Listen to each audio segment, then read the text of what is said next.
यहाँ मैं आलू बैंगन और टमाटर की भरता बना रही हूँ। भरता हमारे घर में सबको बहुत पसंद है और शनिवार को तो मैं खिचड़ी ज़रूर से बनाती हूँ।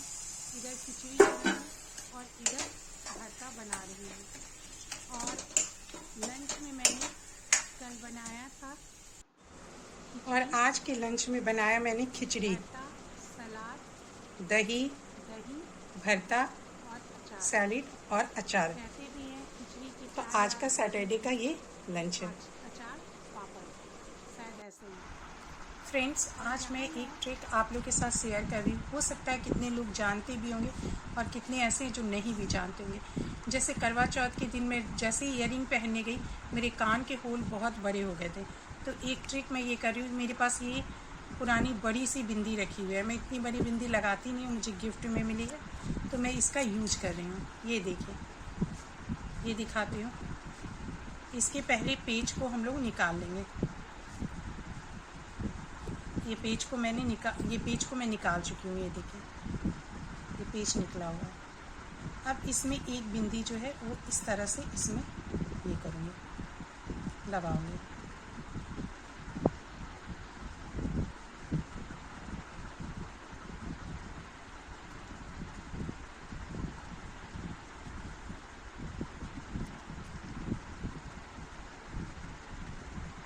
पहली वाली तो बहुत आसानी से लग गई, इसमें टाइम लग रहा है।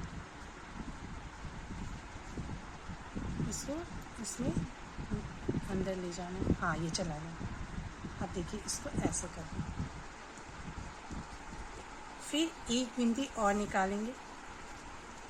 जब हम लोग ईयरिंग लगा लेंगे तो इसके बाद फिर ये बिंदी लगा के और इसके ऊपर से ये पेच लगाएंगे। तो होगा क्या, इससे हमारे कान के जो होल हैं वो ज़्यादा बड़े नहीं होंगे और ये सेफ्टी के लिए बहुत ही अच्छा है।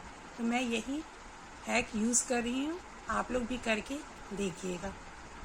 इससे क्या होगा कि ये चिपक जाएगा कान में और इसके ऊपर फिर से ये लगा के और तब पेच लगाऊंगी, तो कान का होल सही रहेगा।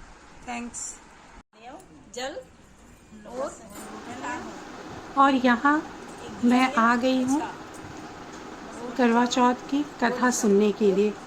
करवा चौथ की कथा हम लोग गली में ही सब लोग मिलकर एक साथ करते हैं, तो अच्छा लगता है। सारी लेडीज़ जो है एक जगह जमा हो जाती है, फिर हम लोग सभी लोग करते हैं, कथा कहते हैं और एक जगह इकट्ठा हो जाते हैं। यहाँ देखिए, सब हम लोग पूजा कर रहे हैं। बीच में करवा माता को बनाई गई है। सभी लोग उनको टीका फूल वगैरह लगा रहे हैं, कलावा चढ़ा रहे हैं और सब पूजा करने के बाद फिर कथा हुई। कथा बहुत ही अच्छे से उन्होंने 5 कहानियाँ कही। पांचों कहानियाँ उन्होंने बिना बुक देखे कथा कही। उनको सारी कहानियाँ याद थी। ये जो साइड में बैठी हुई है रेड कलर की साड़ी में, उन्होंने ही कथा कही थी। 5 कथा उन्होंने टोटल कहा और पांचों बिना बुक के देखे हुए। ये भी बहुत बड़ी बात है, उनको याद हो गई है। वो हर साल कथा कहती हैं तो इसलिए उनको याद हो जाती हैं। और पड़ोस में आंटी हैं, वो नहीं कर पाती हैं लेकिन वो देखने ज़रूर आती हैं। वो कहती हैं कि मुझे बहुत अच्छा लगता है देखना। इस तरह से सभी लोग मिलकर एक जगह इकट्ठा होकर पूजा करते हैं। धीरे धीरे करके सभी लोग इकट्ठा हुए थे। टोटल हम लोग 11 लोग हो चुके थे जिस समय कथा शुरू हुई थी।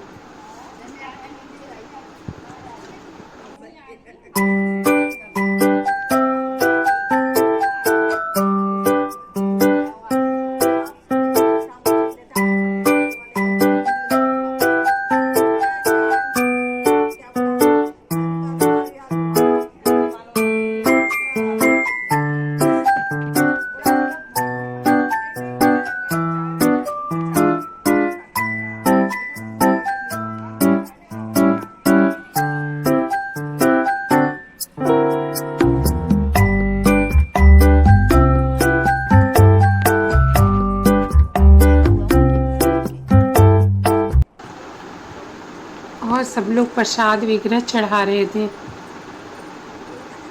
बीच में आंटी कुछ हंसी मजाक भी कर रही थी जो बहुत अच्छा लग रहा था। आंटी जो है अपने ज़माने की बात भी बता रही थी। इधर साइड में जो है चश्मा लगाई हुई आंटी, वो अपने पहले की भी बातें बता रही थी, जो सुन के बहुत अच्छा लग रहा था। सभी इसकी कथा होने के बाद सभी फ़ोटो सेशन भी हुई थी। सभी लोग कह रहे थे कि तुम्हारी मेहंदी का रंग सबसे ज़्यादा लाल हुआ है।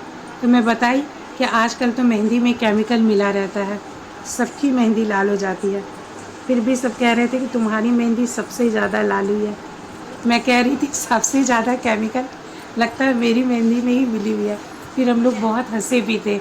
पूजा होने के बाद सब हम लोग बहुत फ़ोटो शूट वगैरह कराए मेहंदी का। और ये छोटा सा बाबू है जो पीछे खड़ा है अपनी मम्मी के पीछे, वो जाने का नाम नहीं ले रहा था। वो भी पूरा कथा सुना हम लोगों के साथ ही और बहुत इन्जॉय कर रहा था। कभी फूल चाहिए था तो कभी उसको कुछ चाहिए था, कुछ चाहिए था। तो जब तक कथा होती रही तब तक वो भी खड़ा था। उसकी दादी भी बुला रही थी, सभी लोग बोल रहे थे, लेकिन वो नहीं आ रहा था। और यहाँ ये कथा कह रही थी, कथा बहुत ही अच्छे से उन्होंने बारी बारी से कथा सुनाया। गणेश जी वाली कथा सुनाई, फिर इसकी करवा चौथ वाली जो 7 भाइयों की बहन थी उसके बारे वो वाली कथा सुनाई। तो इस तरह से करके टोटल उन्होंने 5 कथा कहा था। मुझे तो उतना याद भी नहीं है, लेकिन उनको याद हो चुका है कथा कहते कहते। फिर बाद में वासुदेवाय नमः वाला हुआ और सब लोग हम लोग जो हैं अपने अपने थाल जो हैं वो गोल गोल घुमाए एक दूसरे के साथ। ऐसे कर कर के 5 बार हम लोगों ने थाल घुमाया। बहुत ही अच्छे से अपने ट्रेडिशन को निभाते हुए हम लोगों ने ये व्रत को किया। अब रात का इंतज़ार है, जब रात में चाँद निकलेंगे तो फिर से अर्घ्य वगैरह दूंगी, फल वगैरह, फल फ्रूट्स वगैरह सब ये करके देकर। और यहाँ जब मैं कथा कह रही थी, कथा होने के बाद मैं घर जाकर फिर ड्रेस वगैरह चेंज की और रात का जो खाना था वो मैंने बनाया। हम लोग लेडीज़ के साथ ये चीज़ भी होता है, पूजा पाठ भी करना होता है और साइड में घर का जो काम है वो भी देखना होता है। तो ये जब तक पूजा हुई, सब पूजा पाठ करके फिर जाके मैंने खाना सारा बनाया। और यहाँ कथा हम लोग बहुत ध्यान से सुन रहे हैं।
और जब कथा हो गई तो मैं घर आई और आके मैंने ये रील भी बनाया था, जो आप लोग मेरे ब्लॉग पे जाकर शॉर्ट्स में देख सकते हैं।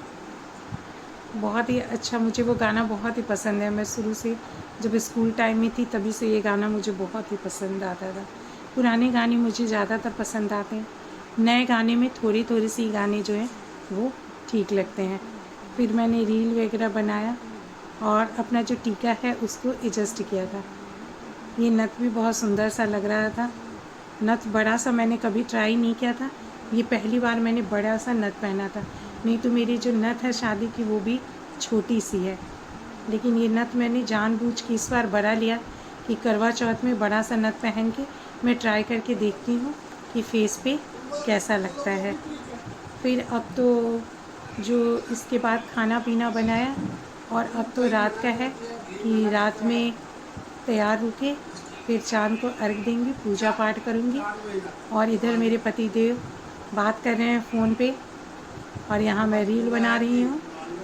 और रील बन जाने के बाद अपने काम में लग गई।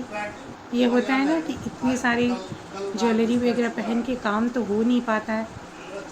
मैंने हल्के फुल्के से नोज़ रिंग वगैरह निकाला था, चूड़ी वगैरह थोड़ा सा, और इसके बाद मैं किचन में लग गई थी।